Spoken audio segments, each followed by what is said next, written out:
because Serie B is it's a wild league and a lot of things go on. So it's a wild league. Well said. And I'm sure we'll have a lot of. We're gonna laugh a lot about our predictions. Guaranteed to be wrong. That's just absolutely 100%. Cittadella are the only team in Veneto for this season because Vicenza failed to get promoted. Venezia went up to Serie A. I would be happy with Carrarese and Reggiana being last and second to last. We are going to be touching upon each and every one of the teams on the league, so stay with us, interact with us, and together we're going to be speaking Serie B. Oh my! Welcome back! Welcome to another episode of Speaking Serie B. Today we'll be reviewing our predictions on round 14 and making our predictions on the upcoming round 5. The Spezia is going to go in Palermo, and Cittadella will be facing Juve Stabia, that comes from a draw after facing Spezia in Castellammare di Stabia and losing 0-3. But before getting in all this, today is the day of the result of the appeal by Cittadella with Pisa. So we have a verdict, and to tell us everything about it, the host of this show, together here with me, is 𝐏𝐫𝐞-𝐑𝐨𝐮𝐧𝐝 of Città Calcio USA. Jake, welcome for being here. Welcome, and thank you for being here. Yeah, welcome back, Elia, to the US, because you're back in Florida. It's been crazy, like during these last few months, like all the episodes we've done you've been always like changing your background, and like I've always stayed in the same place, so it's quite fun. No, it's all right. It's good to be back. Connection is much better than the connection I have in Italy, and I'm just excited to be here and talk about our passion. So it's an important day. You got a new sweatshirt, I see. Oh, I'm glad you asked. So, Spezzini Distinti. The Distinti is a sector of our stadium. It's basically la tribuna, not the VIP section, but it is the longest one by the side. So it's not the curva, of course. And Spezzini Distinti is a play on word by the group of some friends of mine. Gianmarco Renesto started together this group with some other friends and gifted me the jumper. And where is that? Here, right here. And this Spezzini Distinti scarf last time we met. So I'm glad to have new vessilli. How do you call it? New vessilli of this new group of friends of mine. So thank you for asking. Thank you for pointing it out. I'm really proud of being among the Spezzini Distinti. It's like the distinct Spezzini. That's a play on word with the section of the stadium. Anyhow, let's get into it. What happened with Cittadella's appeal? The appeal to the result of the previous appeal by Pisa. What's the verdict, Jake? Yep. The official verdict is the 3-0 at Tavolino result stays the same.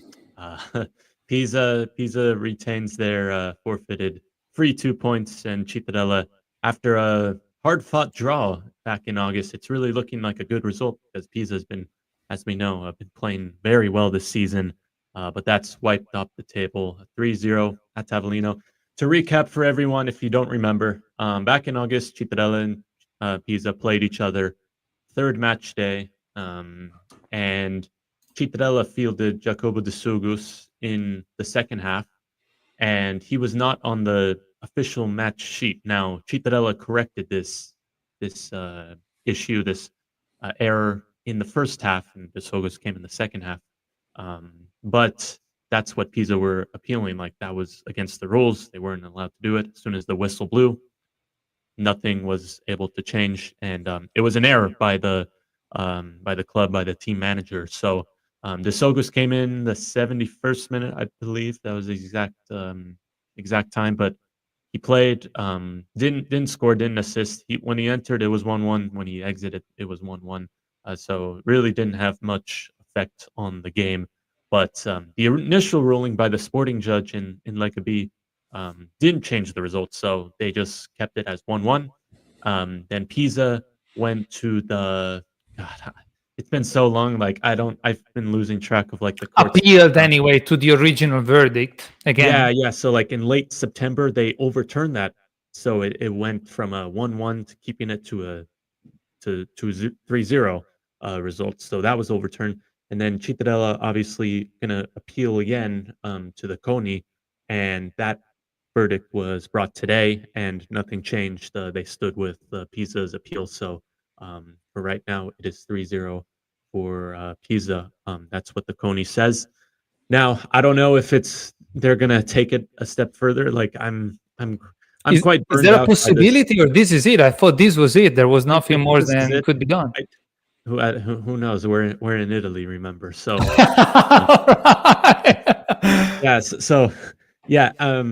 But no, to be honest, like I'm quite burned out by this case. It's just been like just taking so much attention away from like the actual season, and I don't know if that's had like a really big effect because Cittadella's in 19th place with only. We'll talk about it. Yeah, I was rooting for you for many reasons. By now I sympathize for Cittadella as well, and our teams are going to be facing each other not in the upcoming round, but in round 16, if I'm not mistaken. And also because it would have been nice to have Pisa penalized by 2 points, not only for the rivalry between the fan bases, between Spezia and Pisa, but for the standings. Let's take a look at the standing together so that we can chat briefly about it before going through our predictions for the previous round. I will say, Please. like, I don't know why, like, my I don't know why Cittadella's season have so many more storylines. Like, I feel like every time I come on this show, it's like I have more news, like, oh, the Corda case, or Gorini sacked, or whatever. So it feels like I've been just it's a soap opera almost. Yeah. I just have no idea. And we didn't even mention that Cittadella signed officially announced a new player, Elia Capardossi. I mean, we talked about it last podcast, but right. It was officially revealed as a player on Monday. So thank you very much. Yes, you spoiled that for us because you knew it all ahead of time. So thank you for the news before it actually happened. And we talked about it even last night with the live we had with the guys of the 𝐏𝐶&𝐶. Nice. So how do you see the arrival of this defensive player of whom we talked about in our previous episode? Yeah, so I mean, Cittadella was in need of something because they were just really, the defense has been struggling this year. 22 goals conceded in 14 matches. So they really needed someone to strengthen because they had some injuries. Nicola Pavan is still out. You got last game, Cittadella started 3 21-year-olds in the defensive line. Piccinini, who made his debut, he was kind of he showed a bit of inexperience on one of the goals from Kevin Lasagna for Bari. And Angeli has conceded 3 penalties this year. And Cecchetto, who has only played just a handful of games at the professional level. So there's definitely a need of just a really strong center back with experience. That's the thing. He has a lot of experience in Serie B.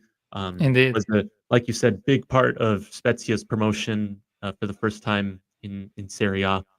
So he has like over 100 games played in Serie B. So this is a defender. It's not like he was playing in Serie C, Serie D. That's just making his first appearance. This is not a bet. It's not a bet. This is like a player. Is a navigated player, we would say in Italian. Good experienced player. He's been playing for the national team in Uganda. So this is really, I think he's going to be filled into this starting role. I don't know if he'll play. I mean, I'd say he's likely to play against 𝐏𝐵 this week, just because he was signed on Monday, so he has like a full week of training with the guys. If not, definitely I could probably see him in Spezia, but who knows? Who knows what will happen? Yeah. I wanted to point out that not only with Uganda, but he was in the Italian youth national team since he was, 16, 17, 18, 19, 20, and under 21. He played 26 games with the under 17. So he has always been a good player. I was actually looking for the information that says, I think in Spezia, the year of the promotion was awarded the best defensive, like he was awarded as the best defensive player of the league. Then he had a serious injury that did not allow him to play but one match in Serie A, the last game of the season when Spezia had already avoided the relegation, if I'm not mistaken. But as you said, is a serious player. So I hope he'll do well with Cittadella. Best of luck, guys. Yeah, we need it. So let's quickly go through the standings, as we were saying, and we can start from here where we were with Cittadella. I don't want to say from the bottom, but unfortunately, Frosinone is at the bottom. He lost the most recent game. And then Cittadella, we'll talk about it in a second, was losing 3-0 in the first half with Bari, and then almost was able to come back. It would have been a great comeback, but the game ended 3-2, and we'll hear all about it from Jake in a minute. Then at the 18th place, Salernitana, another team that's really struggling.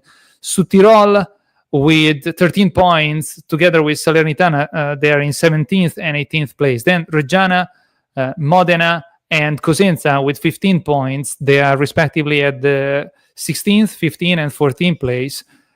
Carrarese, Sampdoria, and Catanzaro with 16 points. They are 13th, 12th, and 11th. And then we have Mantova alone at the 10th place with 17 points. And then another triad of teams with the same amount of points. Palermo, Brescia, and Juve Stabia with 18. Palermo in 7th place, Brescia in the 8th place, and Juve Stabia in the 9th place. So we start with the playoff spots. Then Bari alone with 20 points. Bari is one of the most in shape team, together with Cesena and Spezia. They're still undefeated because, after a long streak of draws, was able to win 2 consecutive games. Then we have Cremonese in 5th place with 21 points, Cesena in 4th place with 22 points, and then here we see a little bit of a gap between the 4th and the 3rd place. 2nd and 3rd place, actually, Spezia and Pisa with the same amount of points now that, as Jake explained us, Pisa has been awarded, confirmed with the result of the 3-0 at Tavolino, with Cittadella and Sassuolo alone with only 1 point lead in 1st place. Is there any comment to the standing, Jake, from your end? No, I mean, it was a bit of a surprise result. Carrarese beating Pisa 1-0 in Carrara. We'll get to that in a minute, but Pisa were down 10 men, but still that was a big result for Carrarese. I think they're doing quite well right now, Carrarese. They're picking up some steam, so it's looking good for them. But yeah, just the top 3 just keep doing their things. Sassuolo, the new leaders, Spezia back in that 2nd place. But yeah, I mean, Salernitana really struggling at the moment. It's just really kind of surprising. Like I didn't really expect them to be like that low. Maybe mid-table, maybe just above that in the relegation playoff. But 18th is really a struggling moment for them. Cittadella, we've already spoken on them many times, but yeah, I mean, it's still very early. In my recent podcast with Pietro Zaja, we were talking. It's still, we keep saying this, but it's still a very early season. There's still a lot of times to turn things around. There's still the winter market, the transfer window. So right. Really, it's kind of too early to really put the predictions down. But I could definitely see Sassuolo, Spezia, and Pisa fighting for that top 2. We'll see. Yes, this is Serie B. It's probably one of the most unpredictable leagues in Europe. So that's what makes it so interesting. Anyhow, these are the results of the 14th round. Cosenza Modena 1-1, so the Wolves weren't able to bite the Canarini for the full pot of the 3 points. And so what should we do? What would you like to do? Should we just read them all, or do we do that as we go through our predictions, Jake? Let's read these right now, and then after we read them all, we'll just kind of go over some, the ones that stand out a lot, kind of like Okay, the perfect. results. So, would you like to add anything about 𝐏𝐶 Modena 1-1? Nope. I'll just let's read them all, and then I'll after we're all done, I'll kind of recap. Okay, perfect. Sorry, misunderstood. Perfect. Sassuolo Salernitana 4-0. Another very convincing win by Sassuolo. Juve Stabia Brescia 0-0. Carrarese Pisa, as Jake said, this is probably one of the most surprising results of this week. Catanzaro Mantova 2-2. Cesena Reggiana 1-1. Cremonese Frosinone 1-0. Spezia Südtirol 3-0. Bari Cittadella 3-2. I was really rooting for you guys when I saw that you almost made a great comeback. And then Palermo Sampdoria 1-1. So these are the results of round 14. Go ahead. Well, we kind of already touched upon the Cagliari result, but we've been talking a lot about Cittadella. But Elia, I wanted to ask you, like, how was a Spezia game? Because we were talking, it could have been a kind of a trap game, like a game where Spezia could slip up Südtirol, kind of this bogey team a little bit. So how did this game turn out for you guys? So Südtirol is not in a good spot. Besides being 17th place with 13 points, with 4 losses in the last 5 games after this result, we were expecting, as we mentioned in the previous episode of Speaking Serie B, that Südtirol could have been more combative. We were expecting to put up a fight and at least fight to get a draw, an away draw. I don't remember exactly what was your prediction, but as of right now, Spezia proved itself to be just too much for a team like Südtirol on all aspects, mentally, physically, technically. It was we really proved our dominance in a game like this. It was a home game, of course. The supporters probably played a role as usual, although the Curva Ferrovia is still under construction because they're installing the coverage and it was empty. So that the Alberto Pico, it wasn't as hot as usual, but there was just Spezia has always been in control and in total dominance of the match. Südtirol tried in a couple of occasions just with counterattacks, but the defense is one of the most solid aspects of the Luca D'Angelo squad. And finally, one of the weakest link, what has been one of the weakest link for Spezia in the most recent years, the attacking line is now performing as they should. So we scored with Rashid Kuda, who came back after a long injury, and he scored the first goal that got cancelled. Is that how you say, Jay? Cancelled? Yeah, disallowed. Yeah, you could say disallowed. Thank you. I knew it wasn't correct. Thank you. It's okay.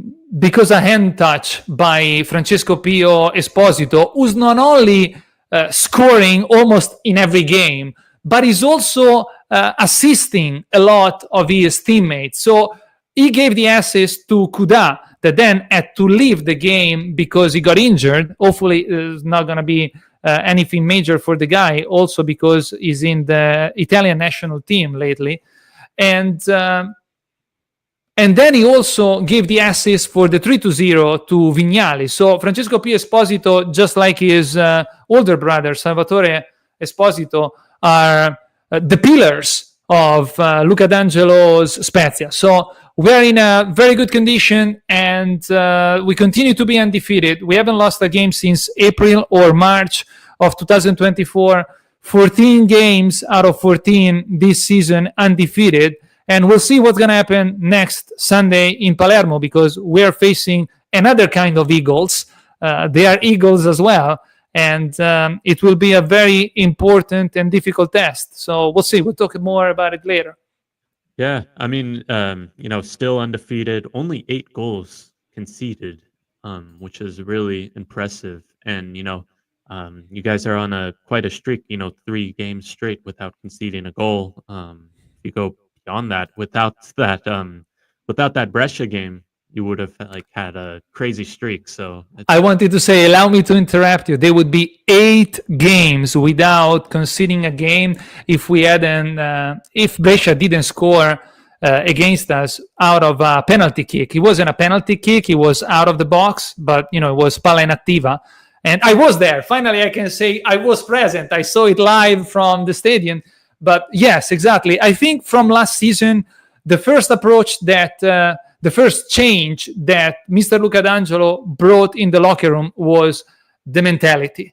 Then he started to build from the base of a solid defense. And this year, we are seeing unfolding a good setup as far as playbook, as far as the way the team plays, and with 5 strikers that could all be titolari,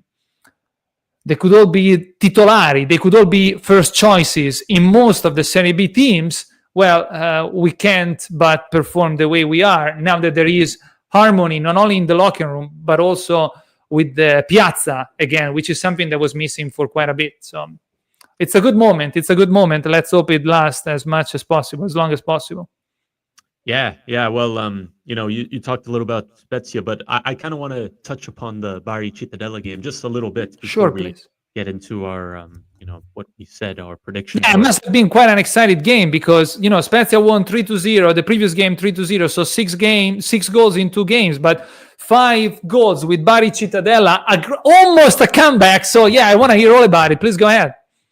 Yeah, so this game, let me just bring up some of the notes I took during the game because, I was, sure. I take the notes just because, so if something is fresh in my mind, I write it down so I don't forget it. But yeah, this, you could say the game was close, which it was, 3-2. They really, you could really feel like the tension around the San Nicola kind of in the second half because Cittadella scored 2 goals kind of right out of the gates in the second half. To pull within 1 goal. It was actually the first time this season that Cittadella has scored more than 1 goal in a match, and we're almost in December. So wow. that's something. But it wasn't a good half, the first half, because this is once again like another time. It's just you could just see like the mentality just is not there for Cittadella. It was not a good. It started very flat-footed. Lasagna scoring within 5 minutes. Then the last few minutes of the half, it went from 1-0 to 3-0. Now Maiello scored just an unbelievable goal. Like I don't know if you've seen it. It was I didn't. Volley. Yeah. It was a volley off a cross that went into the side netting. It's probably going to win goal of the week. But before that, Sibili got a penalty. Once again, 3-0 at halftime.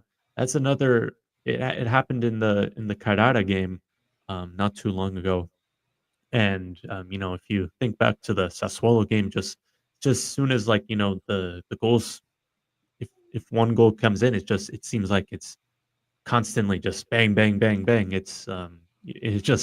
It was 1-0, you blink, and then it was 3-0. That's how quickly it changed. Yeah, at the end of the first half, I was checking the result 3-0. I was afraid of goleada. So I'm glad that at least you proved, the team proved to be alive. As you said, the first time that they scored 2 goals in one game. Sorry, go ahead. And so I was talking to Pietro on my recent podcast. Pietro, I just mentioned Pietro there. He said that I think he thinks that Cittadella needs to start from the second half for now on, because if they come in from that, I should have worded that differently, but he says that they need to play with that same attitude in the second half for starting against the game against Juve Stabia, because if they play with that type of energy, with that type of commitment, I think the results will come. Because it was, you have to give Cittadella credit. They really came out and they did not give up. Now, after the second goal from Pandolfi, they didn't really create like a really dangerous chance. There were some half chances. There was a a few headers, but it wasn't. Yeah, I was looking at the stats. Only 2 shots on target for Cittadella, although 14 total shots for Bari and 12 total shots for Cittadella. So you guys looked alive and you had more possession, although it was very close. Yeah, but the main thing is just a mentality. Just seems the to attitude. be attitude, because in the past you've seen that if they give up a goal, it's not the end of the world. They know how to fight back, and this was just lacking. It just seemed like just one goal comes in and just heads drop. So I see. I think there's some positives to take away from this. It is still a loss. That's 5 goals given up in the last 2 games. So let's see what 𝐏𝐵𝐸 could bring to the lineup. Pavan might be back for the game on Saturday. Cittadella will also be missing Branca, the captain of the team, for the game against 𝐿𝐴. He's disqualified, squalificato, as they say, with the yellow cards. So that'll be a big loss. Lucio Vita could miss the game as well. He's been dealing with an injury, so we'll see what happens to him. But that's kind of all I have to say. It just one more thing I'll say is just it seems like they just fold too easily. If they when they concede a goal, it just seems like nothing, because I've been keeping track. When they concede the first goal, Cittadella, when they concede first, their total record is, I'll put it up right now. When they concede first, they're 0-1-7, so 0 wins, 1 draw, and 7 losses when they concede first. So look, we've been there with Spezia last season. When you're not mentally strong, when you're so downbeat, is that the opposite of being upbeat? It's really difficult to turn things around. You get into a spiral. So hopefully the arrival of the new coach and maybe some new players in January will help to, or maybe just even Elio Capradossi, some fresh air in the locker room will help to bring new energy, good vibrations within the locker room, because the players can't be that bad. They did pretty well last season, so most of it must be mental. That's what Dal Canto has been saying. That's what Pietro said on Monday. That's there's the players have quality. They've shown it the last 9 years. Last 9 years they've been in Serie B, so it's clearly a lot of these core players. I'm thinking of Vita, Branca, Castrati, Salvi, other players that have been here for a few years now. They know the club. They know the club in and out. They have to believe in themselves that they are capable of staying in this league. They are absolutely in this league. So it's just all and it's about also it's up to the coach as well. A coach probably has to be a mental coach before anything else, especially in this kind of situation. So and that starts with training. He has to just try to bring positive energy into training, just kind of build off that. So we'll take it. Indeed. Let's take a look at our predictions on round 14 and see how we did. This is the standing after round 13. You are strongly leading by 4 points, 51-47, and these are the result of round 14. So please go ahead, Jake. Yeah, so no points for us as Cosenza draw with Modena. We both thought Cosenza were going to win. That did not end up being the case. Sassuolo Salernitana, this was another safe bet for me. I just picked Sassuolo and that bet paid off. 1 point for me. Juve Stabia Brescia, both thought Juve Stabia were going to pull away. That did not happen. As well as Caradesi Pisa, probably the most surprising result of the game. We thought Pisa were going to wipe the floor, but nope, did not happen. Catanzaro Mantova. Mantova, a draw. I was strongly saying that this was going to be an X. This was going to be a draw. And I remember. And so that was a good call by me. But Cesena Reggiana, we both said this was going to be a draw for some reason. So we both get a point for that. Cremonese, Frosinone. I was feeling bold in this. I thought Frosinone was going to win, but Elia, you played it safe. You got the Cremonese win, so that's a point for you. Another point for Elia as Spezia beat Südtirol 3-0. That was pretty good. Another point for Elia, Bari Cittadella. I was confident in Cittadella getting a point. That did not happen to the case. And another 5 in a row for Elia getting Palermo Sampdoria as a draw. I thought Palermo never happened before. Never happened to get 5 in a row, or I guess 5 in a all round. But ribalta. Yeah, cool. You were almost like Cittadella, or like almost the ribalta in this. Right. And this is the current standing after round 14. You're still leading 54 to 52, but at least I'm hanging in there. I look alive. Yeah, exactly. It's still too early to say La Capolista se ne va, but right. No, but the beauty of this game is that we can score many more points than just 3 per round. So you can escape, and then I can catch up, and vice versa. So it's a cool game. I actually enjoy it. Sometimes I can update it during the weekend. On Friday I put one, and then I'll send you a message. When I was in Hungary, that I had a lot of time in my hands, I was doing that. So it's fun. And it's fun. I was thinking, maybe after match day 19, or after during the Girone di Ritorno, we could probably add more points if we correct the correct score line. So if we say it was 1-1 and it was 1-1, or maybe we can add that by next season. Maybe, I don't know. We'll see. Yeah, good idea. We'll talk about it. Anyhow, let's talk about our predictions for the next upcoming round 15. The first game of this round will be Reggiana Sassuolo. They will be, let me see. They're going to be playing Friday, November 29th. And this is what do you say? This is a derby, right? Well, spicy, yeah, because both of them share the stadium. I haven't checked, but this might be the first time they play each other since, Sassuolo was in Serie A for so many years. Right. And, they kind of took over the stadium.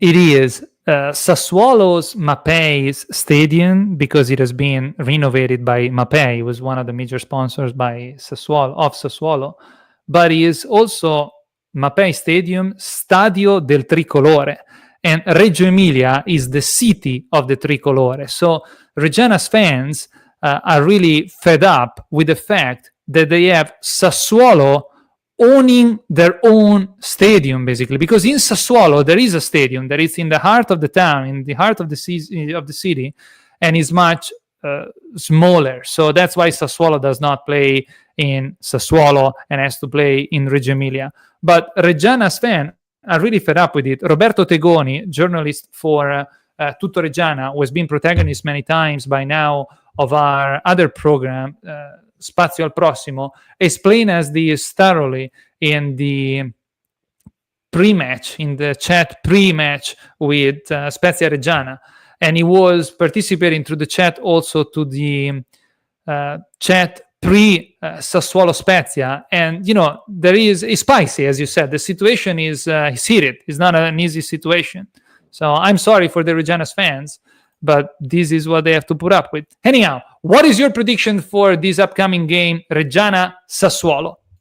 Yeah, I mean, given the animosity between the fans, the clubs, this is a real derby, and I think Reggiana is technically the home team in this, so they're gonna have their own fans like on the same curva. It'll feel like home for them. So. I think this could really be a challenge for Sassuolo, even though I think they're the hottest team right now in Serie B, just given, their results. And just, I think with the atmosphere that's going to be played, I think Reggiana will feel like more motivated. I'm going to say an X for this, just given the reasons I just put. All right. Yes. Could be. As you said, many reasons for Reggiana to play their hearts out for this particular game. Sassuolo is a team of another league. Basically, I received a comment to one of our videos, and they say that without Berardi and what is the name of the striker now? I'm missing his name. Mulattieri. Laurentier, exactly. They would be a different team, but still they have those players. You know what I mean? So they are in the squad. Although I do hope that Reggiana, which did Spezia a favor by drawing with Cesena and keeping Cesena at bay, will do us another favor. They draw 3 games out of the most recent 5 and play the other 2, but these 3 draws have becoming in a row.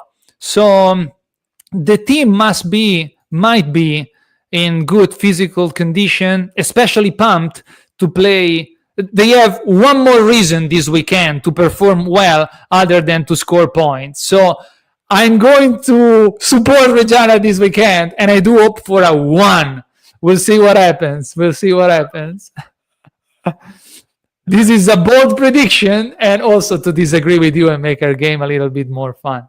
Anyhow, next game is going to be Südtirol Cremonese, and it will be the first game of the Saturday, playing at 9 a.m. my time, but 3 p.m. Italian time. Südtirol Cremonese. Jake, I just can't see Südtirol, although playing at home, in such a shape, winning with Cremonese. So with me, hands down, I might be wrong, but this is a 2 for me.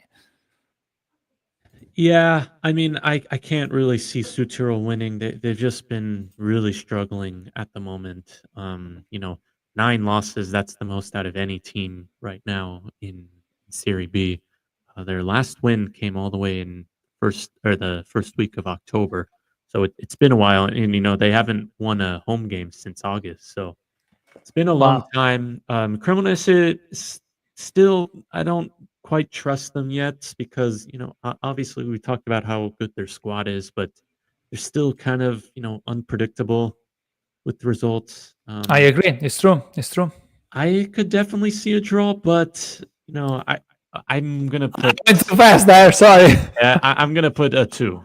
Just all right. It'll be a narrow win, like maybe 1-0 or something.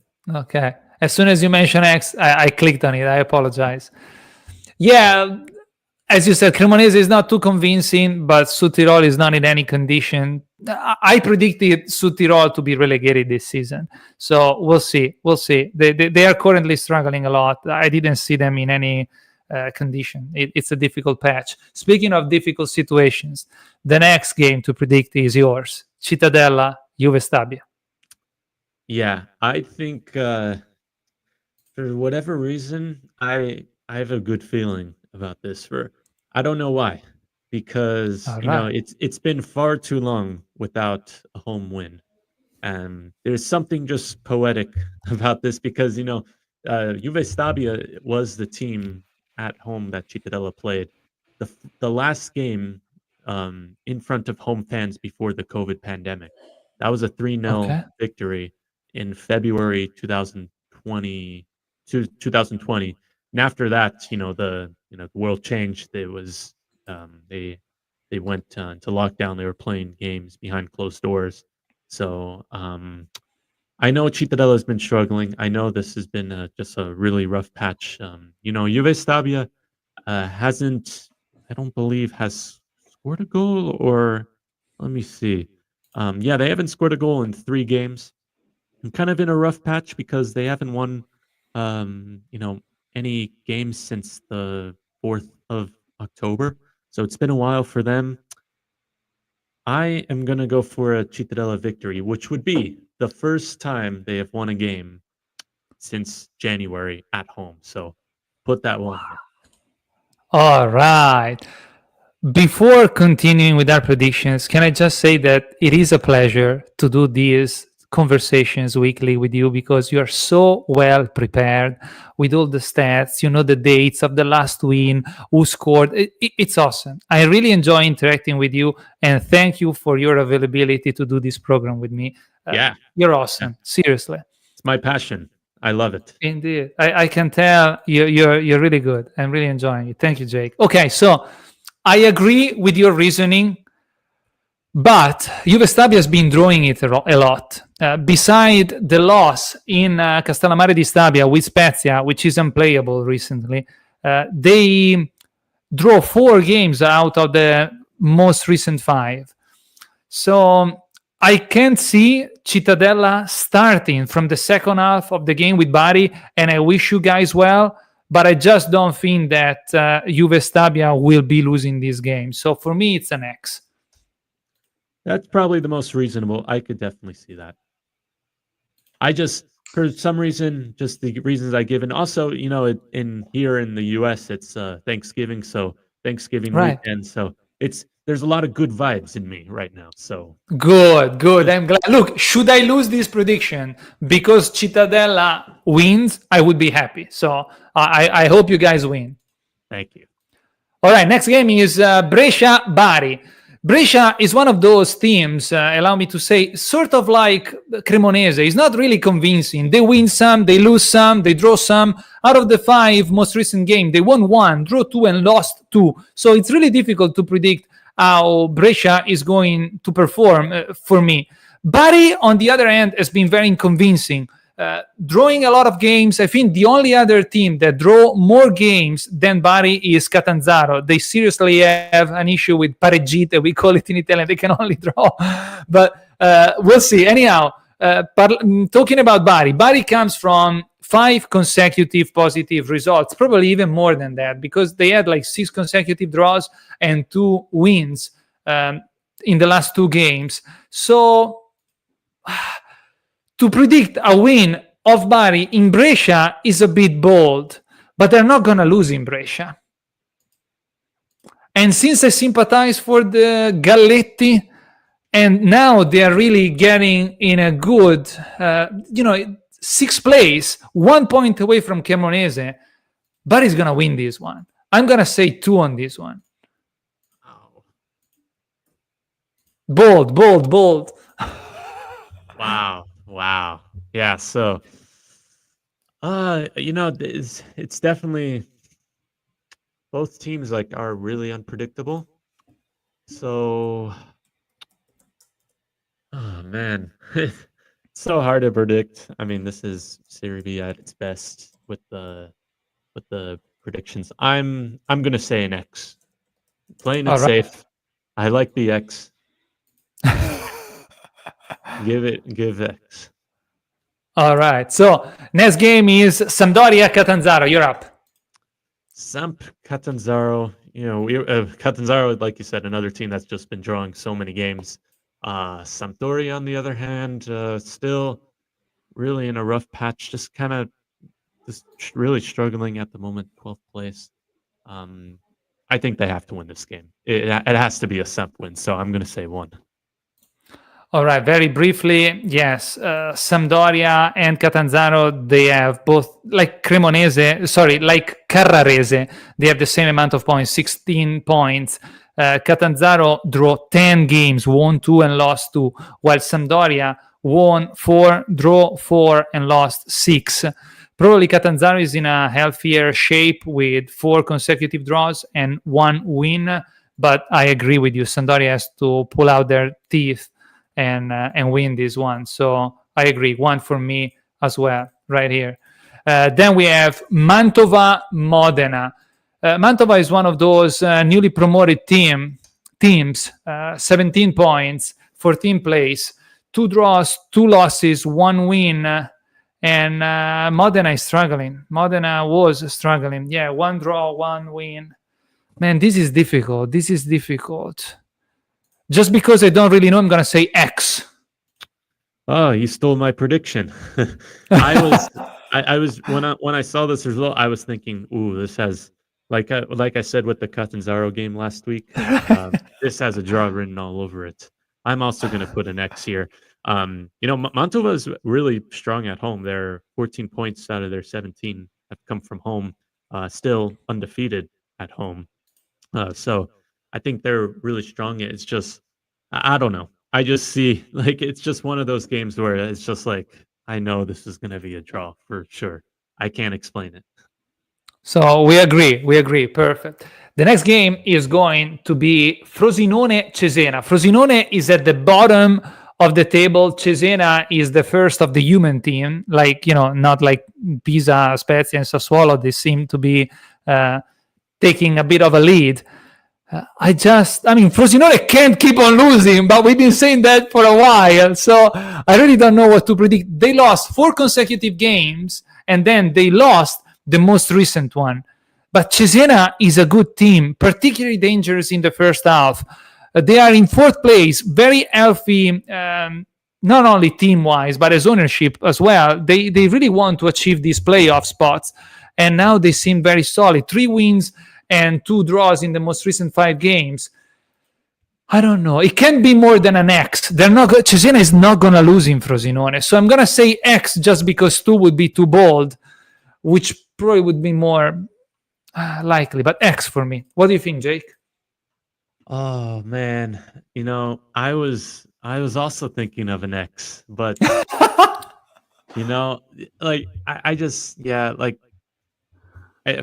Cesena is definitely the better team on paper. These are 2 teams that we really expected to be high up there. Cesena, are up there, but maybe not in 4th place. I was thinking more of like 7th, but Frosinone has really been underperforming this season. Just to disagree with you, I'm going to go for a 2. Also because I don't think I've predicted a 2 so far in this predictions. Yeah, you did with Suttirol Cremonese, but it's all right. Yeah, perfect, yeah.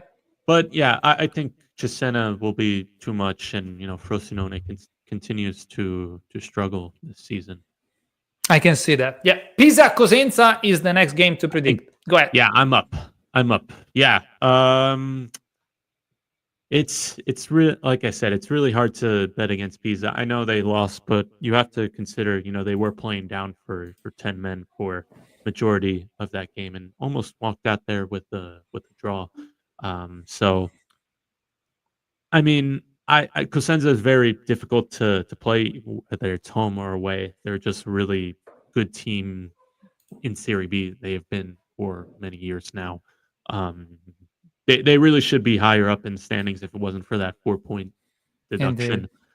So I just can't see Pisa losing. I'm going to go for 1. I just can't see them really falter again. Yeah, they have to come back also because they lost 2 games, both of them with 2 newly promoted teams, one with Juve Stabia a while ago and now with Carrarese. So in Pisa, they have to prove that they are the team that their fans want them to be. But I think this is a very important moment, the moment of the truth for the Wolves of Alvini. So they are in great shape. I was checking Cosenza, as you said, they would have 19 points, strongly placed in playoff spots. And in the 5 most recent games, they draw 3 and won 2. So they are undefeated for a while.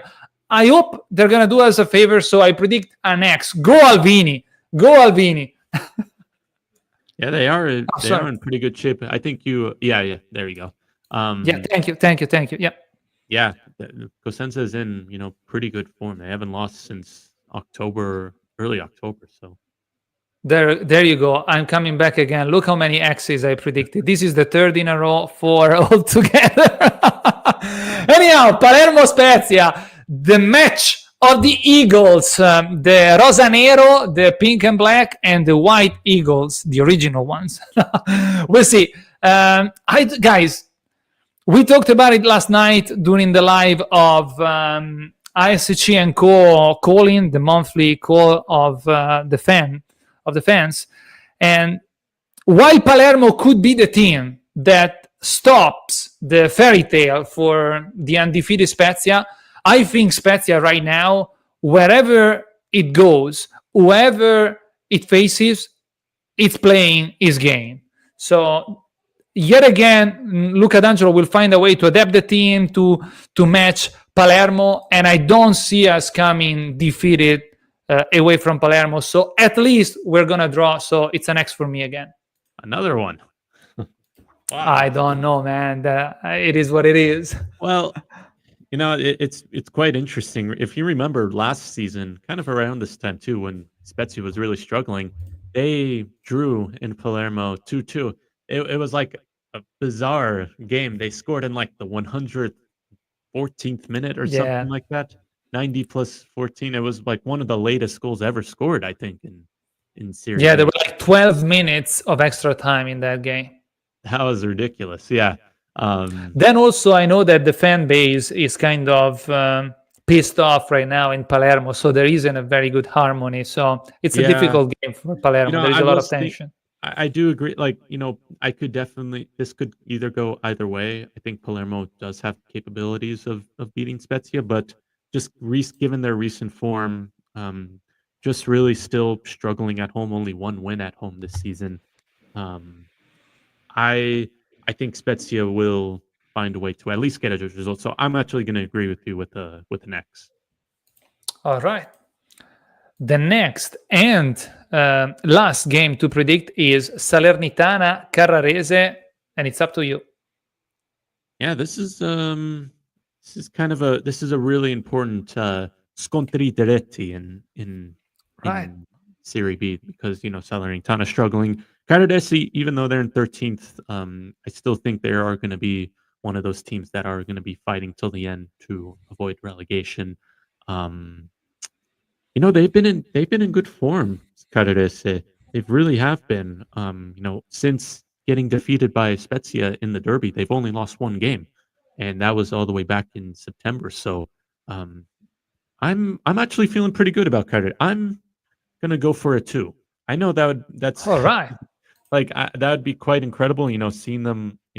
They could be in the playoff spots by the end of the weekend, but why not? So go Carrarese. Yeah. Very unpredictable game. This would be a sort of a nail in the coffin for Salernitana at that point, losing with a newly promoted team like Carrarese. It could happen. I'm not saying that is not possible. Absolutely. Carrarese in much better shape right now than Salernitana. But Salernitana has to turn things around. Even they have very big issues with the fan base, that they're actually saying that they might not go to the stadium at all. So they have to do something about it. So I hope, even in light of the relationship that there is between the fan base of Salernitana and Spezia, and in light of the rivalry with Carrarese, I really hope Salernitana can pull this off. I wish them well, and I predict a 1, although it's a difficult game. Yeah, that could also go that way too. Yeah, I see. We'll see what happens, and we'll find out in the next episode of Speaking Serie B, as usual, next Wednesday at 7 p.m. And stay tuned to see if there will be a new update about, maybe change of time or an extra episode. We'll see, because our teams will be facing each other. So you're welcome to follow us. Where, Jake? Yeah, you can follow me, 𝐏𝐸𝐴 on Instagram, Twitter, YouTube, as well as 𝐏𝐸𝐴.com for all the articles, recaps, news. There you could find it, as well as the podcast. We uploaded our first ever Italian podcast, everything in Italian, with Pietro Zaha from 𝐷 Goal. We had a fantastic interview with him. So go check it out, 𝐏𝐸𝐴 show on YouTube, Spotify, Apple. You could Google, everywhere you could find. Just type in 𝐏𝐸𝐴 show, and you could find us there. Awesome. All the links to our various platforms are in the description. But if you like what we are putting together here once a week, please subscribe to our YouTube channels, and you can find me on Instagram and on TikTok as SPEZIato or Elia the Italian Guy for other content.